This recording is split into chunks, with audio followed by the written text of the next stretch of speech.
Hello everybody, welcome to another video. Today it's a study vlog video because I have a lot of work to do. So I am going to take you through my notes, writing a lecture in this study vlog style, and then I'm going to make a proper lecture like the ones that I usually do, which have me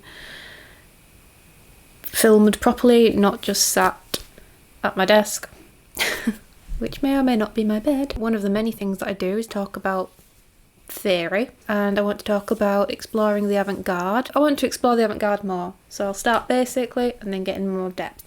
So I thought this is my research into the avant garde, but it's also what I know about the avant garde, having a PhD in avant garde composition. So I thought we should explore the avant garde being something that pushes the boundaries in art. That's the starting point.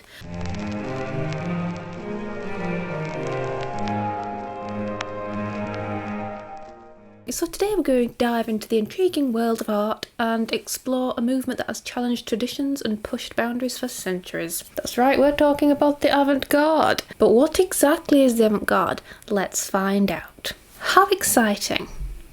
First of all, let's have a look at what the term means, avant garde. So let's have a look at the definition of avant garde.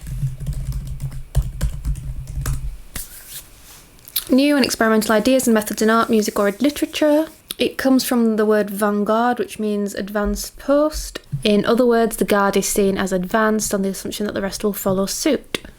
Whether it does mean advanced post is debatable. One term denotes artistic progression and the other is a fixed concept. It became a style, so it is a style as well.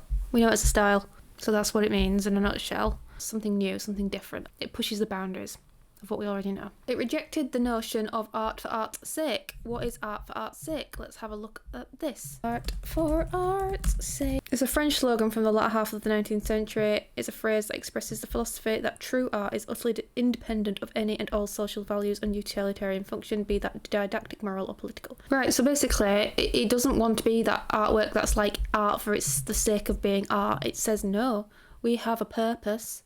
It's not just art for art's sake, it's not just mere art, devoid of meaning, of any social connection, any political point of view. It is there to provoke. So, an example of a famous piece of artwork is Marcel Duchamp's Fountain. Let's have a look at that.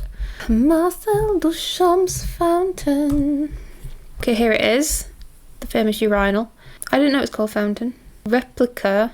This is a replica in 1964. Fountain is Duchamp's most famous work. It is an example of what he called a ready-made sculpture, because it's ready-made. Due to the fact that by their nature these manifestations do not involve the special labour of the artist, they reveal the work's existence as a commodity.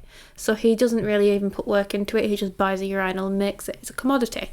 He's representing it as artwork. The issue with the ready-mades is that they are nevertheless fragmentary and have, because of this, become commodified in the form of museum pieces.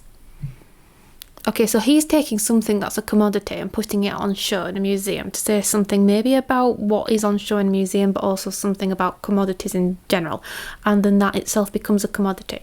And the act of Dadaism, or this sort of style that he had, this postmodernist style, I don't know, taking something, being avant-garde, it itself became a style, reified, and now reproduced as artworks in a museum. And a style that can be copied. Artists do it all the time. So it's also, it's become concretised, solidified. These were made from ordinary manufactured objects. He then presented them as artworks. So here we have a dichotomy, so people were making things in factories and such. It's just taken something that can be manufactured en masse. And, this invites us to question what makes an object art. Is it the object itself? Is it the context of the artwork? Can you take a urinal from one setting, surrounded by other urinals, put it in a museum and suddenly it's art? Is that the only reason why it's art? Probably. The original 1970 version of this work has been lost. This is one of the small number of copies that Duchamp allowed to be made in 1964. Do you think it makes a difference that it is not Duchamp's original urinal? That's a question. When once rebellious manifestations of the Dadaists were accepted into the institution of art in the form of museum pieces, they could no longer fulfil their original purpose of attacking the art as an institution. So the fact that he allowed it to be remade in 1964, or whenever, in the 1960s, is quite telling, because he allowed something that was supposed to say something about commodity fetishism to be reproduced and put in a museum and fetishised as a commodity. or as a museum piece. Such reification allowed pastiche to occur because now the Dadaist style behaviours could be replicated as part of the contemporary institution of the neo-avant garde. Put simply, since the protest of the historical avant-garde against art as an institution is accepted as art, the gesture of protest of the neo-avant-garde becomes inauthentic. Mut. I don't know what that means. What does mut mean? Mott comes from Mott Works, the name of a large sanitary equipment manufacturer, but Mott was too close, so I altered it to Mutt after the daily cartoon strip Mutt and Jeff, which appeared at the time and with which everyone was familiar. Thus from the start there was an interplay of Mutt, a fat little funny man, and Jeff, a tall man. I wanted an old name, and I added Richard, French slang for moneybags. That's not a bad name for a bisotière. Bisotière. Get it? No. The opposite of poverty, but not even that much. Just armut. To the next part. So that's Duchamp. Next artist we can look at. Let's look at Marina Abramovic's performance art. Very avant-garde. She's captivated audiences by pushing the limits of her body and mind for the past 50 years. In her early work, Rhythm O, Abramović invited audiences to freely interact with her however they chose, famously resulting in a loaded gun being held to her head. Was that true? Or was that part of the performance? It was a 6-hour-long endurance art performed by Marina Abramovic.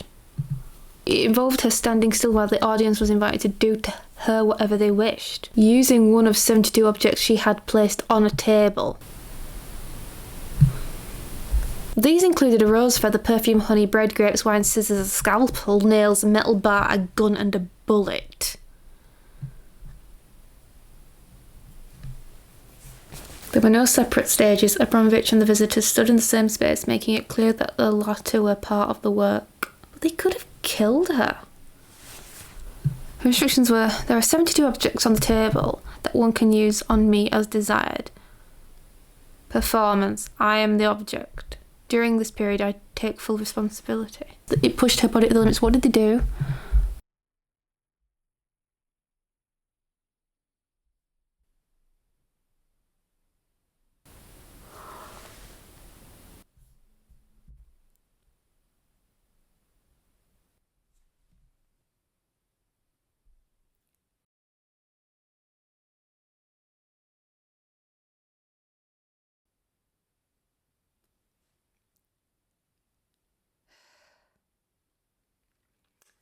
If you want to know more, please do look up Rhythm O by Marina Abramovic. Yes, I'd say that's avant-garde. I can't see that becoming a style.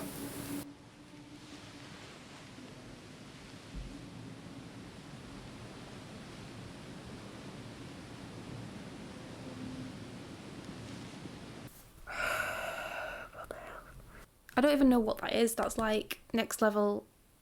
There's some element of spirituality going on in this, I think, because to surrender so much that you could die.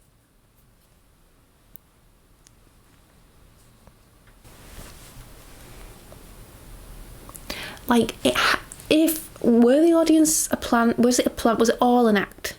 In which case, then okay. I find it interesting that when she stood up, the audience then began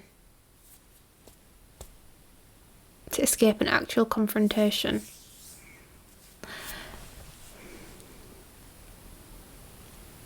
It's weird, isn't it? It's like, what will people do if you permit it? It's like you establish the norms of the room.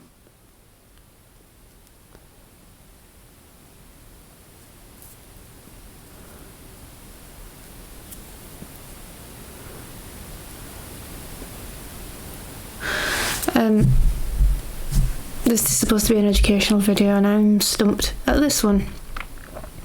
Let's move on. What impact has the avant-garde movement had on the art world and society as a whole?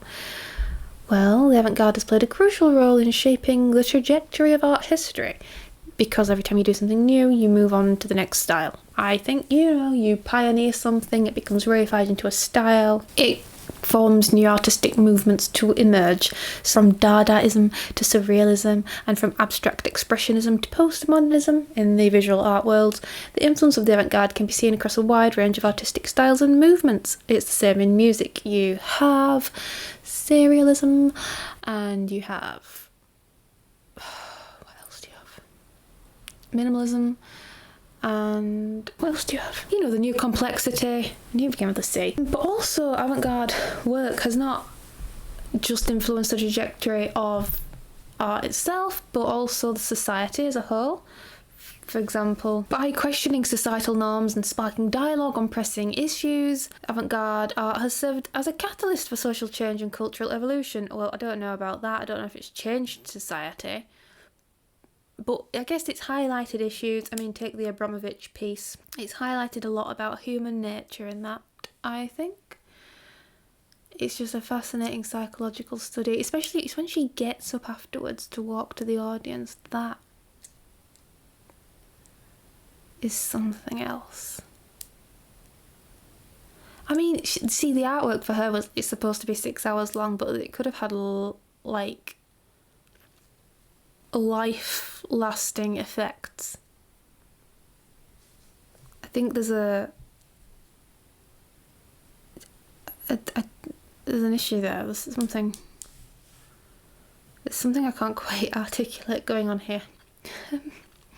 But anyway, this has been a little introduction to the avant-garde. The avant-garde is much more than just a movement. Well, it has become a movement, but it's a mindset. It's supposed to be a mindset before it gets reified. This has been a really brief research video into the avant-garde movement. I think I will do a lecture on this. Why not?